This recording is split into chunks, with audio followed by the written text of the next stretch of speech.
பொசிஷன்ல எடுத்துமே விட்டுரும். ஒரு நேரம் வந்திருக்காங்க. வணக்கம், ஆலோசனை நேரம். ஹலோ, சொல்லுங்க.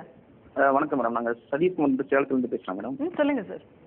மேடம் பார்த்தீங்கன்னா எனக்கு வந்து பட்டக்ஸ் பின்னாடி பார்த்தீங்கன்னா முதுகில் அந்த சென்டரான இடத்துல பார்த்தீங்கன்னா அங்கே பெயினாக இருக்குது மேடம். சரி. பார்த்தீங்கன்னா நாங்கள் வண்டி 2 வீலர் அதிகமாக யூஸ் பண்ணி மார்க்கெட்டிங்கில் இருக்கேன். ஓகே. சப்போஸ் படுத்துட்டு டப்புன்னு எந்திரிச்சுன்னு வச்சுங்களேன், அந்த இடத்துல பெயினாக இருக்குது. அது என்ன காரணம் அப்படின்னு தெரிஞ்சுக்கலாம். உங்களுக்கு மோஷன் போகிறப்ப வலி இருக்கா? இல்லை சார், அதெல்லாம் பெயின் எல்லாம் இல்லை. அதெல்லாம் இல்லை, மோஷன் புஷ் பண்ணி பண்ணுறப்போ அப்போல்லாம் வலி இல்லை? இல்லைங்க சார். ஓகே. வேறு என்ன டைமில் வலி இருக்குது மற்ற டைம்லலாம்? சார் படுத்து நைட்டு தூங்கி எந்திரிச்சா அந்த மாதிரி பெயினாக இருக்குது சார். ஓகே. பைக் சொல்லுங்கள் சொல்லுங்கள். அந்த தூங்கி எந்திரிச்சு பார்த்தீங்கன்னா அந்த சென்டர் சைடு அந்த மாதிரி இருக்குங்க. Okay okay. அப்புறம் நார்மலாக படுத்து எந்திரிச்சாலும் அப்படி ஒரு மாதிரி அப்புறம் குனியும் போது பார்த்தீங்கன்னா அந்த மாதிரி பெயினாக இருக்குது. ஸோ பட்டக்ஸ் கீழே தான் இருக்குது. ஆமாம், பேக்கில் கிடையாது. Centre side sir. Okay okay. இது வந்து பார்த்தீங்கன்னா காக்சிடீனியா அப்படின்னு சொல்லுவாங்க. இது பார்த்தீங்கன்னா இந்த போன் அவர் சொல்கிறது வந்து இந்த ஏரியாவை சொல்கிறாரு.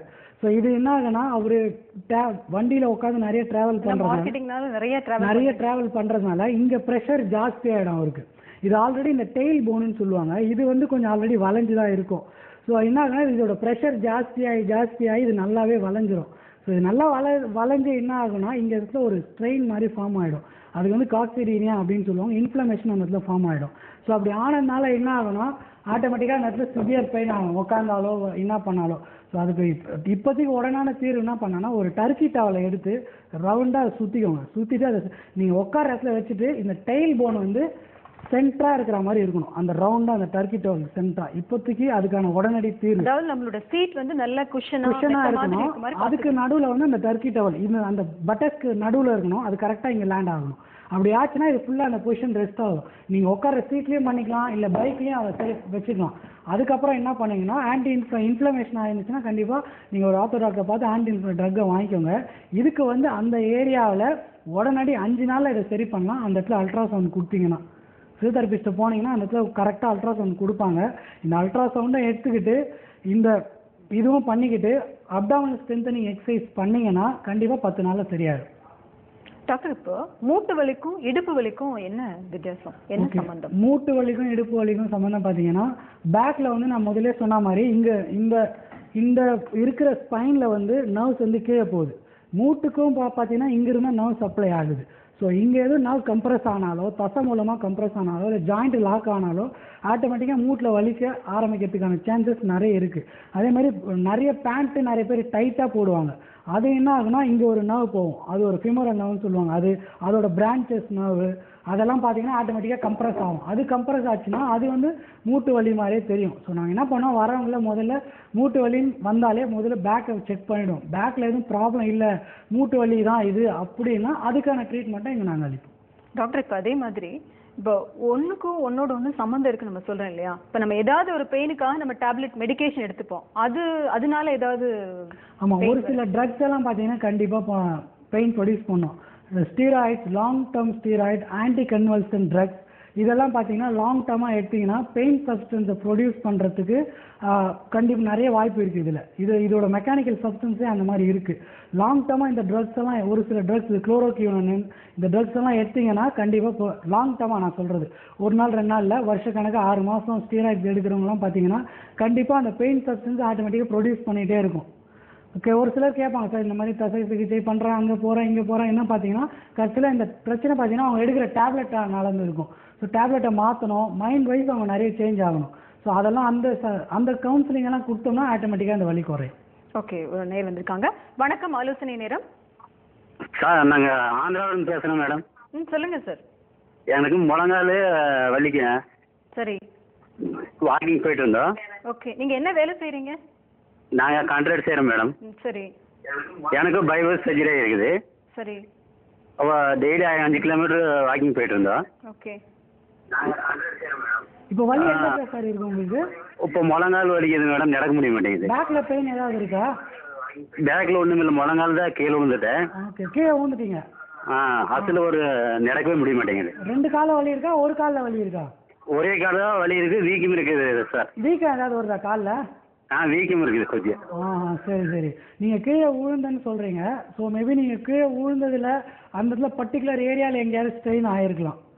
மசில் ஸ்ட்ரெயின் அப்படின்னு சொல்லுவாங்க.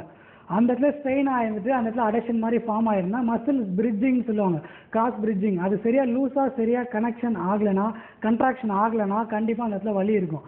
இது வந்து பார்த்தீங்கன்னா அந்த இடத்துல சாஃப்ட் டிஷ்யூ ரிலீஸ், அதை வந்து கரெக்டாக அந்த இடத்துல ரிலீஸ் பண்ணி விட்டோம்னா கண்டிப்பாக அது 3 நாளில் சரியாயிடும் இந்த வலி. ஓகே டாக்டர், இப்போ இந்த பேக் பெயின் பற்றி நம்ம பேசிட்டு இருக்கோம்ல, இப்போ பேக் பெயின்ங்கிறது ஒரு தவிர்க்க முடியாத விஷயம் ஆயிடுச்சு. இது இதுக்கு ஒரு பெர்மனன்ட் என்னதான் நம்ம ட்ரீட்மெண்ட் எடுத்தாலும் ஒரு 1 மந்த் சரியா இருக்கு, 2 மந்த் சரியா இருக்கு, பட் திரும்பவும் அந்த விஷயம் வந்துடுது. இதுல இருந்து ஒரு பெர்மனன்ட்டான ஒரு சொல்யூஷன் நமக்கு கிடைக்குமா?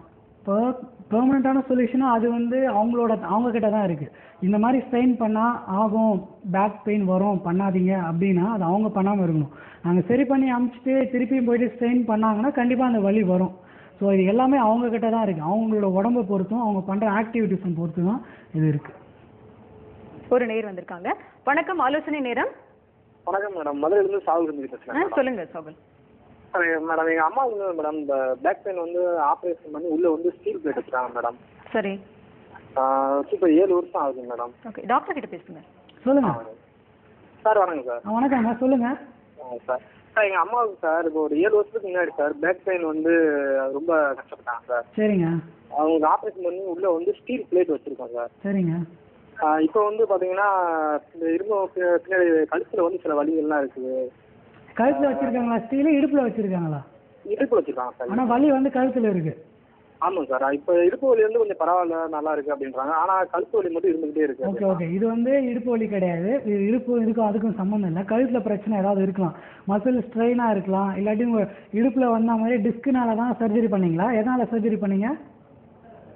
ஓகே, கட் பண்ணு. டிஸ்க்குனால தான் சர்ஜரி ஆகிடுச்சுன்னா அதே மாதிரி பிரச்சனை மறுபடியும் வந்திருக்கா அப்படின்னு கழுத்தில் பார்க்கணும். ஸோ இப்போ தான் பெயின் ஸ்டார்ட் ஆகிருக்குன்னா அதை ஈஸியாகவே சரி பண்ணிக்கலாம். நெக் மசில் ஸ்ட்ரென்தனிங் எக்ஸசைஸும், இன்ஃப்ளமேஷன் ஆகிருந்துச்சுன்னா ஆத்தோ டாக்டர் பார்த்து ஆன்டி இன்ஃப்ளமேட்டரி ட்ரக்ஸ் வாங்கிக்கோங்க. அவர்கிட்ட ட்ரக் ப்ரிஸ்கிரிப்ஷனை வாங்கிட்டு உங்கள் ஃபிசியோதெரபிஸ்ட்டை வந்து இதுக்கான எக்ஸசைஸ் கேட்டிங்கன்னா core strengthening exercise, neck core strengthening எக்ஸசைஸ்ன்னு சொல்லுவாங்க. இதை கரெக்டாக பண்ணிங்கன்னா கண்டிப்பாக வலி 10 நாளில் சரியாயிடும். தப்பாக பண்ணிங்கன்னா நெக் கோரை வந்து ரொம்பவே கரெக்டாக பண்ணணும், தப்பாக பண்ணிங்கன்னா ஜாஸ்தி ஆகிடும். ஸோ இதை நீங்கள் கரெக்டான ஆளுகிட்ட போய்ட்டு கரெக்டாக அட்வைஸ் எடுத்தீங்கன்னா கண்டிப்பாக இந்த வலி சரியாயிடும். டாக்டர், இப்போ ப்ரெக்னெண்ட்டாக இருக்க லேடிஸ்க்கு இந்த முதுகு வலி தவிர்க்க முடியாத விஷயம், ஆனால் அந்த டைமில் அவங்களால எக்ஸசைஸ் பண்ண முடியாது. ஸோ அவங்களுக்கு என்ன தீர்வு? இல்லை, ப்ரெக்னெண்ட்டாக இருக்கிறவங்க எக்ஸசைஸ் பண்ண முடியாது அப்படின்னு கிடையாது. இவ்வளோ ட்ரைமஸ்டர்லேருந்து இவ்வளோ ட்ரைமஸ்டர் எக்ஸசைஸ் பண்ணலான்னு இருக்குது. ஸோ ப்ரெக்னென்ட் ஆக ஆரம்பிச்சதுல 3 மாதத்துலேருந்து வர போகிறாங்க அப்படின்னா அவங்க அப்போருந்து அவங்களோட உடற்பயிற்சிகளை ஸ்டார்ட் பண்ணிட்டாங்கன்னா, யோகா அந்த மாதிரியெல்லாம் பண்ண ஆரம்பிச்சிட்டாங்கன்னா பேக் பெயினை கண்டிப்பாக ப்ரிவென்ட் பண்ணலாம். எதுவுமே பண்ணாமல் கொஞ்சம் வீக்காக இருந்துட்டு கொஞ்சம் ஒபீஸாக இருந்து ப்ரெக்னென்ட் ஆனாங்கன்னா, ப்ரெக்னென்ட் பேபி ஃபார்ம் ஆகிட்டு 9th மந்த் 8th மந்த்லாம் பார்த்தீங்கன்னா கண்டிப்பாக பெயின் வரும். ஏன்னா ப்ரெக்னென்ட் ஆகிறப்ப என்ன ஆகும்னா இந்த ஸ்பைன் வந்து நல்லா இப்படி வளைய ஆரம்பிக்கும். இப்படி வளைய ஆரம்பிக்கும், ஏன்னா அப்டாமன் இப்படி போகுது இல்லையா, இப்படி போகிறதுனால இந்த ஸ்பைன் நல்லா வளைய ஆரம்பிக்கும். இப்படி வளைய ஆரம்பிச்சுன்னு இங்கே இருக்கிற மசில்லாம் கண்டிப்பாக ஸ்ட்ரெயின் ஆகும். ஸோ நீங்கள் 3rd மந்த்லேருந்தே இதுக்கான எக்ஸசைஸ் யோகாஸ்லாம் பண்ண ஆரம்பிச்சுன்னா அது நல்லா ஸ்ட்ரென்த் ஆகிடும். ஸ்ட்ரென்த் ஆச்சுன்னா ஆட்டோமேட்டிக்காக அந்த 9th மந்த் 8th மந்தில் அந்த மாதிரி பெயினை குறைச்சிக்கலாம். ஆனால் 9th மந்த் 8th மந்த் இந்த ஒரு சில எக்ஸசைஸ்லாம் நீங்கள் பண்ண முடியாது. பெட்டராக நீங்கள் முதலே ஸ்டார்ட் பண்ணிட்டீங்கன்னா அப்போ ப்ரிவென்ட் பண்ணலாம். ஓகே டாக்டர், இப்போ முதுகு சம்பந்தமான வலிகள் வராமல் இருக்கணும்னா மெயினாக வந்து நம்ம ஃபுட்டுலேயும் ரொம்ப கான்சியஸாக இருக்க வேண்டியதாக இருக்குது. At the same time warm up exercise டெய்லியும் பண்ணணும். ஹெவி எக்ஸசைஸ் முடிஞ்சவங்க ஹெவி எக்ஸசைஸ் பண்ணலாம். At the same time age ஆக ஆக ரொம்ப ஹார்ட் ஒர்க் எல்லாம் பண்ணாமல் இருக்கணும். அதே மாதிரி நம்ம உட்கார்றது, நடக்கிறது, நிற்கிறது எல்லாமே இந்த போஸ்டர்ஸ் கரெக்டாக இருக்கா அப்படின்னு. போஸ்டர் மெயின் ரெண்டே ரீசன் பார்த்தீங்கன்னா பேக் பெயின் வர்றது. பேக் பெயின் எடுத்தீங்கனாலே 90% ரீசன் பார்த்தீங்கன்னா இந்த மாதிரி போஸ்டர்னாலையும் ஸ்ட்ரெயின்னாலையும் தான். மீதி 10% பார்த்தீங்கன்னா இன்ஃபெக்ஷன், அது மாதிரி மீதி 2% தான் பார்த்தீங்கன்னா இந்த டிஸ்க் ப்ராப்ளம். ஆப்ரேஷன் பண்ணுற ஸ்டேஜ் போட்டிங்கன்னா 100க்கு 2% தான். அதனால் மோஸ்ட்டாக பேக் பெயின் வரவங்க கவலையே பட வேணாம், அதை ஈஸியாகவே சரி பண்ணிக்கலாம். பட் பேக் பெயின் ஒரு வாட்டி நீங்கள் ஃபீல் பண்ணிட்டீங்கனாலே அதுக்கான தீர்வை இனிஷியலாக அப்போவே எடுத்துட்டிங்கன்னா உங்களை சர்ஜரி லெவல் வரையும் போய் கண்டிப்பாக விடாது. அதை லைட்டாக தானே வலிக்குது, அதை நம்ம லீட் பண்ணுற வரையும் பிரச்சனை இல்லை. அது நம்மளை லீட் பண்ண ஆரம்பிச்சிச்சுன்னா அப்போ கண்டிப்பாக உங்களுக்கு பெரிய பிரச்சனையாக போயிடும். அப்போ நீங்கள் என்னதான் எக்ஸசைஸ் பண்ணாலும் என்னதான் பண்ணாலும் அது ஒன்றும் பண்ண முடியாது. சர்ஜரி போயிடுச்சுன்னா நீங்கள் சர்ஜரி பண்ணி தான் ஆகணும். ஓகே டாக்டர், பாஸ்ட் 1 hour நிறைய விஷயங்களை பற்றி நேர்கள் கேட்ட கேள்விகள் எல்லாத்துக்கும் ரொம்ப அழகாக ஆன்சர் பண்ணீங்க. ரொம்ப நன்றி. தேங்க்யூ. சரி நேயர்களே, இந்த நிகழ்ச்சி உங்களுக்கு ரொம்பவே பயனுள்ள வகையில் இருந்திருக்கும்னு நம்புகிறோம். மீண்டும் ஒரு நல்லதொரு நிகழ்ச்சிகள் சந்திப்போம். நன்றி, வணக்கம்.